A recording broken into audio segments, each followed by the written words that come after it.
James, a seasoned but emotionally worn narcotics officer, is pulled into a high-stakes covert mission.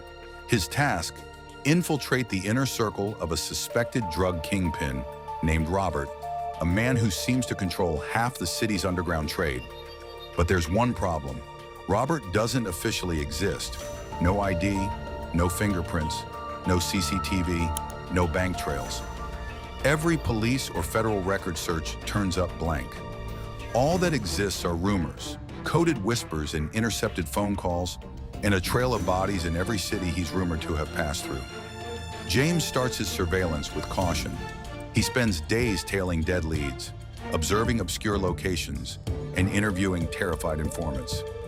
Everyone seems to know Robert, but no one has ever seen him directly.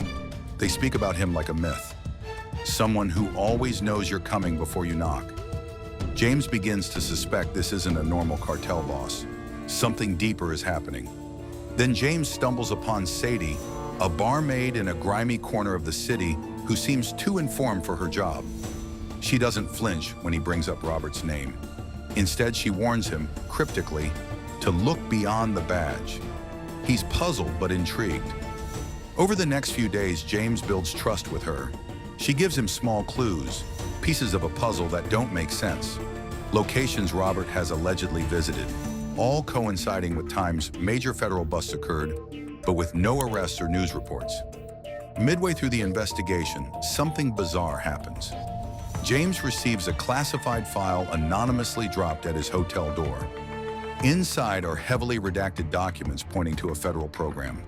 Agents embedded so deeply in criminal networks, their identities are erased from all systems.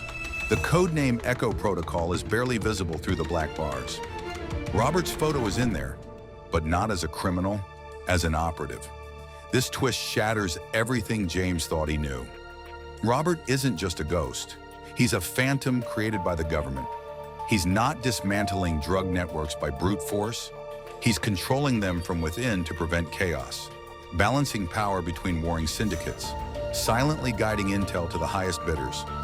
Exposing him could mean toppling entire operations that have kept major cities from erupting into war zones. As James wrestles with this, Sadie disappears.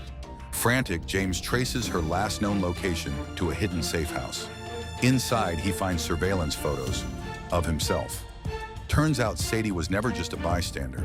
She was Robert's handler. She had been watching James, calculating how close he'd get before pulling him back or silencing him. But before she could decide, a third party intervened. A rogue faction within the agency had grown tired of Robert's unchecked power and wanted him exposed or eliminated. They were using James as a pawn to flush him out. In a final confrontation, James must choose: expose Robert and risk igniting violent turf wars across the city, or walk away, carrying the burden of the truth, allowing the shadows to govern the streets in silence. In the end, James burns the file and disappears, leaving behind his badge and the life he thought he understood, forever changed by the darkness hidden within the system he once trusted.